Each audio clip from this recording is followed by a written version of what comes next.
जय हिंद साथियों। आज हमारे साथ हैं जानी मानी एडवोकेट पल्लवी अवस्थी जी। आज मैं पूर्व सैनिकों से रिलेटेड बहुत सारी विसंगतियां हैं, उनमें से एक महत्वपूर्ण विसंगति पे चर्चा करूंगा मैडम के साथ। तो सबसे पहले मैं अपने सभी व्यूवर्स की तरफ से मैडम पल्लवी अवस्थी जी, आपका स्टूडियो में बहुत बहुत हार्दिक स्वागत करता हूं, अभिनंदन करता हूं। एक प्रो राटा पेंशन करके है, ये शब्द सुनने में आया। लेमन लैंग्वेज में हम समझना चाहेंगे आपसे ये क्या है, ये अफसरों को ही क्यों मिलती थी, जेसीओ जवानों को क्यों नहीं मिलती थी, और अब जेसीओ जवानों को ये क्यों मिलती है, इसके पीछे क्या कारण हैं, और इसमें जेसीओ जवानों को दिलाने के लिए किसका सबसे बड़ा योगदान है जी।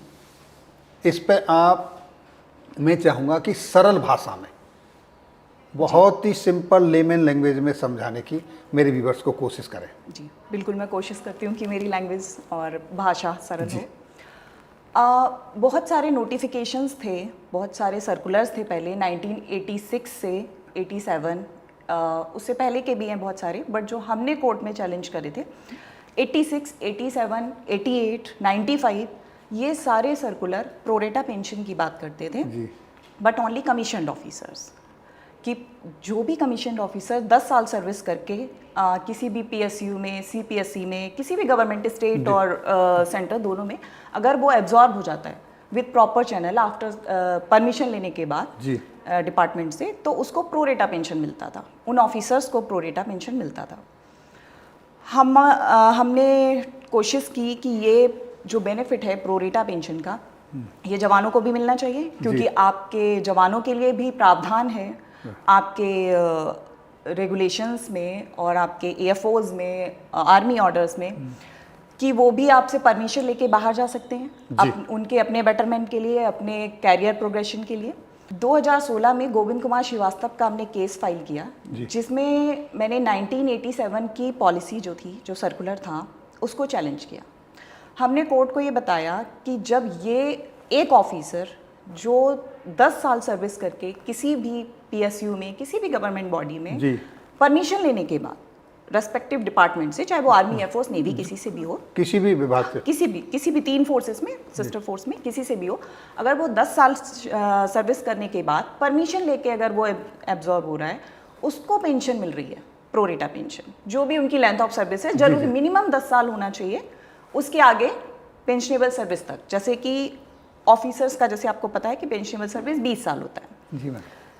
एक ऑफिसर 10 साल सर्विस करके बाहर जा रहा है 10 से 20 के स्लैब में, तो उसको उसकी सर्विस के लेंथ के हिसाब से पेंशन मिल जाएगी।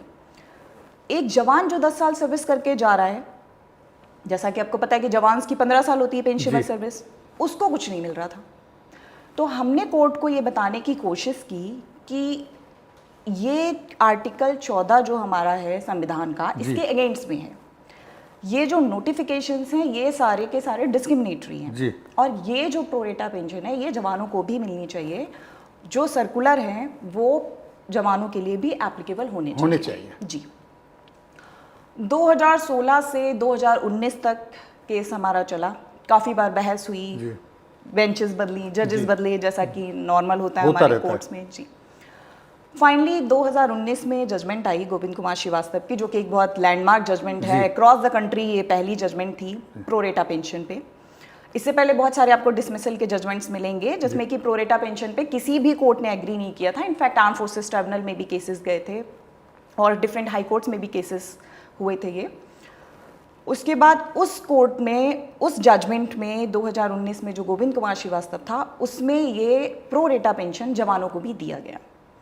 कोर्ट ने पैरिटी मेंटेन करी, समानता मेंटेन करी जवानों में और ऑफिसर्स में, और उन्होंने बोला कि प्रोरेटा पेंशन एक जवान को भी, जो कि 10 साल सर्विस करके किसी भी गवर्नमेंट डिपार्टमेंट में जा रहा है, उसको भी मिलना चाहिए। उसके बाद, उस जजमेंट के बाद में बहुत सारे जो हमारे फौजी थे पीबीओआर्स, जो 10 साल सर्विस करके किसी भी डिपार्टमेंट में जा रहे थे, उन्होंने प्रोरेटा पेंशन के लिए अप्लाई किया। पहले डिपार्टमेंटल थ्रू पे किया, डिपार्टमेंटल बेसिस पे किया, जैसे कि हम नॉर्मल रिप्रेजेंटेशन देते हैं। एयरफोर्स ने नहीं माना, उन्होंने सारी एप्लीकेशंस को, रिप्रेजेंटेशंस को रिजेक्ट किया। हम कोर्ट गए जी। ऑलमोस्ट मुझे लग रहा है 1000 के आसपास केसेस अलाउ हुए। बहुत सारे हमारे फौजी भाइयों को फ़ायदा मिला जी। सबको प्रोरेटा पेंशन मिली, विद एरियर्स मिली। सबसे बड़ी बात ये है कि जिस डेट में वो सर्विस से, जिस तारीख को वो डिस्चार्ज आए थे सर्विस से, उनको वहाँ से एरियर्स मिले। एरियर दिया गया जी, क्योंकि कोर्ट ने एरियर्स दिए थे गोविंद कुमार श्रीवास्तव की जजमेंट में। जी।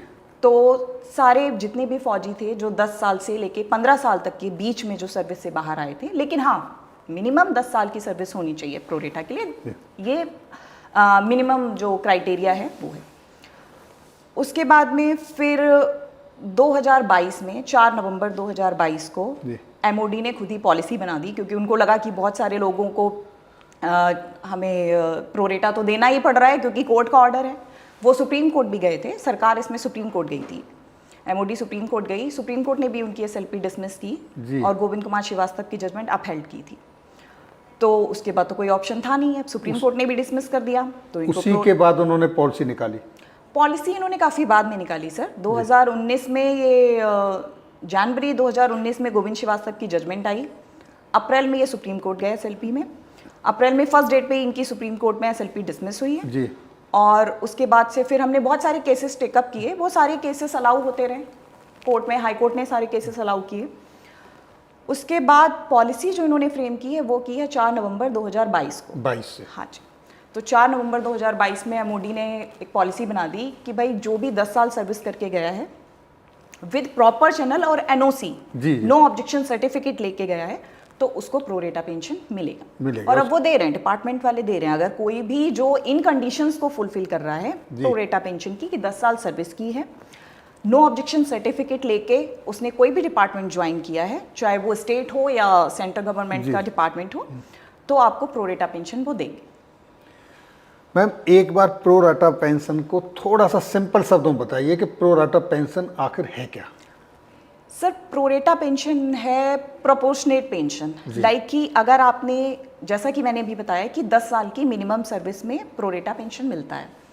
10 साल से अगर आपने 11 साल की है, 12 साल की है, 10 साल से 15 साल, क्योंकि 15 साल एक जवान का पेंशनेबल सर्विस है जी। तो 15 साल से पहले सपोज आपकी अगर 14.5 साल की सर्विस है, तो जो 14.5 साल पे आपकी पेंशन बनेगी कैलकुलेशन के हिसाब से, वो पेंशन आपको मिलेगी। जो आपकी 10 साल पे बनेगी वो 10 साल पे मिलेगी। तो पेंशन का कैलकुलेशन वही रहेगा, बस आपकी लेंथ ऑफ सर्विस के हिसाब से आपको मिलेगा। तो 10 साल से अगर कोई केस पहले चला जाता है, कोई ऐसा होता है कि 10 साल की सर्विस कंडीशन को पूरा नहीं करता है और 9 साल या 9.5 साल में चला जाता है, तो वहाँ कोई कंडोनेशन का ऑप्शन है या नहीं? जी, बहुत अच्छा सवाल पूछा आपने।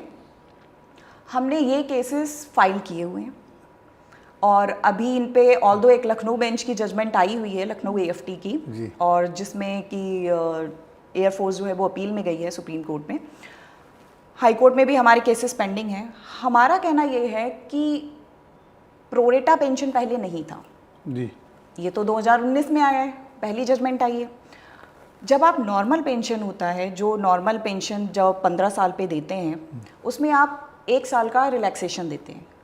1 साल का जो टाइम पीरियड है वो आप कंडोन करते हैं, रेगुलेशन 114 ऑफ एयरफोर्स और लेटर भी है 2001 का, कि 1 साल का आपको डिले मिलता है।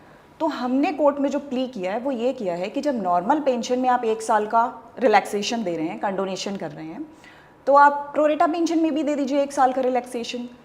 तो कोर्ट, और एक आप राइडर लगा दीजिए। हम ये नहीं कह रहे हैं कि कल को हो सकता है 5 साल वाले भी बोलें, 4 साल वाले भी बोलें कि हमने किया है, लेकिन जो अब कोर्ट का ये ऑब्जर्वेशन था जब ये केस हमने फाइल किए थे लेस देन 10 वाले, जैसा कि आपने बोला, अगर किसी बंदे ने अप्लाई किया है, सपोज उसका 10 साल में 10 दिन कम थे, उसकी एनओसी नो ऑब्जेक्शन सर्टिफिकेट उसका क्लियर हो गया 10 दिन पहले, तो आप उसको प्रोरेटा पेंशन नहीं देंगे क्योंकि उसका एनओसी 10 साल से पहले का है, 10 दिन पहले का है, 10 दिन पहले का है। और वही अगर अप्रूवल में उसकी एनओसी 10 दिन एक्स्ट्रा लग जाते, वो 10 साल कंप्लीट कर लेता, 10 साल 1 दिन भी कर लेता, तो उसको प्रोरेटा पेंशन मिल जाता जी। तो हमने कोर्ट के सामने ये प्ली लिया है कि आप 1 साल का जो रिलैक्सेशन है, जो नॉर्मल पेंशन में, वो आप प्रोरेटा पेंशन में एप्लीकेबल करिए। और जहाँ तक है, आई एम वेरी होपफुल, मुझे ऐसी आशा है कि हमें उसमें सक्सेस जरूर मिलेगी जी। ऑल्दो डिपार्टमेंट सुप्रीम कोर्ट गया हुआ है, सो लेट्स सी वहाँ क्या होता है, but I am very much hopeful क्योंकि हमारे ग्राउंड्स बहुत अलग हैं, बहुत स्ट्रॉन्ग हैं, सॉलिड हैं, तो I am very much hopeful कि जो 10 से कम है बट 9+ हैं, वो जी। 1 साल का जो डिले है उसको कोर्ट उनको जरूर से benefit condone मिलेगा। करे, उनको बेनिफिट मिलेगा। तो साथियों, अभी आपने जो मैं कहूँ एडवोकेट डिफेंस पर्सनल के वेलफेयर के लिए एक के बाद एक अनेकों केस लड़ रही हैं मैम पल्लवी अवस्थी जी, आपने उनको सुना और आप आए मैम, आपने बहुत अच्छे सरल भाषा में समझाया, क्योंकि बहुत सारे जवानों को ये पता भी नहीं होता है कि इस प्रो राटा टर्म्स का मीनिंग क्या है, जी। वो जागरूक नहीं हैं। दूसरा, गवर्नमेंट की ऐसी कोई पॉलिसी या नीति नहीं है कि इस तरह के वेलफेयर से रिलेटेड जितने भी लेटर्स या कोई सर्कुलर जारी होते हैं तो उन तक पहुंच जाए। जी, यहाँ बड़ी कमी है कि उनके पास ये इन्फॉर्मेशन नहीं पहुंचती नहीं है। पहुँचती। कई बार होता है कि किसी सीएचडी में कहीं कोई नोटिस बोर्ड पे लगा देते हैं, कभी ईसीएचएस में कहीं लगा देते हैं, लेकिन ये सबको नहीं मिलता है। तो आपके बहुमूल्य सुझाव के लिए बहुत बहुत धन्यवाद। Thank you. और फिर मैं रिक्वेस्ट करूंगा आपसे एक बार पुणे कभी बुलाने के लिए। जी जी, एकदम। Thank you. Okay, thank you ma'am.